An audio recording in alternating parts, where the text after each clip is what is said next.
Assalamualaikum warahmatullahi wabarakatuh. Halo semuanya. Perkenalkan, nama saya Chairia dari kelas era 1 Manajemen dengan NIM 6120121324.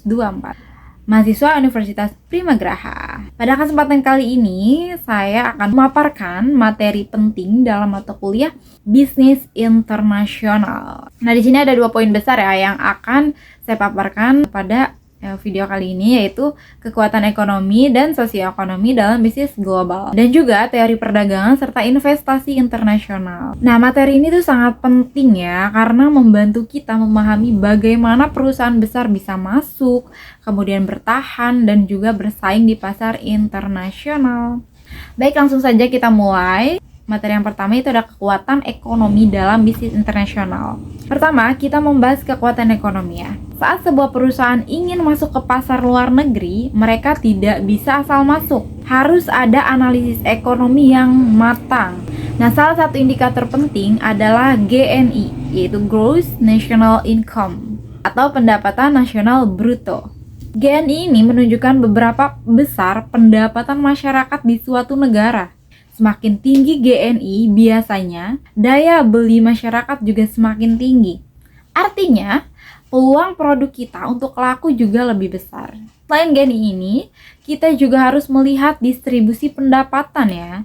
Karena percuma kalau GNI tinggi tapi hanya dinikmati oleh orang-orang tertentu saja. Kalau mayoritas masyarakat berpenghasilan rendah, maka pasar untuk produk kita juga terbatas. Nah, lalu ada juga faktor stabilitas ekonomi, seperti tingkat inflasi, kemudian nilai tukar mata uang, pertumbuhan ekonomi. Kalau ekonomi suatu negara tidak stabil, resiko bisnis juga jadi lebih besar. Misalnya, harga bahan baku bisa naik atau nilai mata uang melemah.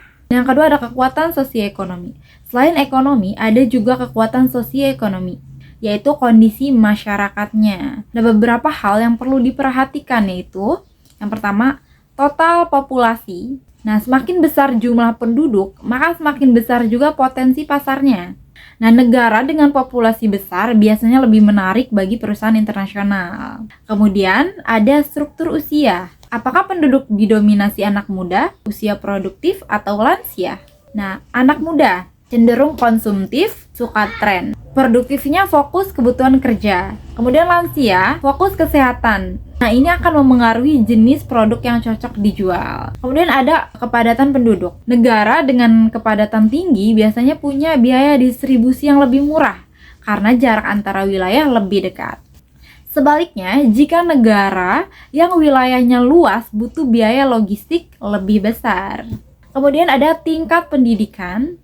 Masyarakat dengan pendidikan tinggi biasanya lebih terbuka dengan produk global, teknologi, dan juga inovasi. Mengapa negara melakukan perdagangan internasional? Selanjutnya, kita masuk ke pembahasan perdagangan internasional. Nah, setiap negara tidak bisa memenuhi semua kebutuhannya sendiri. Ada negara yang kaya sumber daya alam, kemudian ada yang kuat di teknologi, dan juga ada yang unggul di manufaktur. Karena itu, negara melakukan perdagangan agar bisa memenuhi kebutuhan, kemudian mendapatkan barang yang tidak bisa diproduksi sendiri, kemudian meningkatkan pertumbuhan ekonomi. Di sini ada teori keunggulan absolut dari Adam Smith ya di sini. Nah, menurut Adam Smith, negara sebaiknya fokus memproduksi barang yang bisa mereka buat paling efisien dibanding negara lain. Contohnya, negara A misalnya unggul di beras, kemudian negara B unggul di elektronik. Maka lebih baik yang A fokus ke beras, kemudian yang B fokus elektronik. Lalu saling bertukar melalui perdagangan. Kemudian di sini ada teori keunggulan komparatif dari David Ricardo. Nah, David Ricardo ini menjelaskan bahwa perdagangan tetap menguntungkan meskipun satu negara lebih unggul dalam semua hal. Yang penting adalah biaya peluang. Negara harus fokus pada produk yang paling menguntungkan bagi mereka. Nah, pokoknya pada intinya setiap negara punya spesialisasi masing-masing ya. Kemudian di sini ada investasi internasional atau FDI. Selain perdagangan, ada juga FDI, Foreign Direct Investment atau investasi langsung asing. Nah, ini terjadi saat perusahaan membangun pabrik, kemudian kantor, lalu cabang usaha di negara lain. Nah, tujuan FDI ini antara lain mendekati bahan baku, kemudian menghindari pajak impor, kemudian menghemat biaya produksi, dan juga mendekati pasar konsumen. Contohnya, seperti perusahaan luar negeri yang membuka pabrik di Indonesia. Kemudian di sini ada manfaat bisnis internasional. Beberapa manfaat bisnis internasional yaitu meningkatkan lapangan kerja, transfer teknologi, kemudian meningkatkan devisa negara. Itu produk lebih beragam, tapi juga ada tantangan seperti perbedaan budaya, kemudian regulasi yang berbeda, terus resiko politik dan ekonomi. Nah, jadi teman-teman, untuk kesimpulannya, untuk sukses di bisnis internasional, kita tidak bisa hanya butuh modal, tapi juga pemahaman yang kuat tentang kondisi ekonomi, struktur sosial masyarakat, teori perdagangan, strategi investasi. Dengan memahami kekuatan sosioekonomi, perusahaan bisa menentukan strategi yang tepat di negara yang tepat.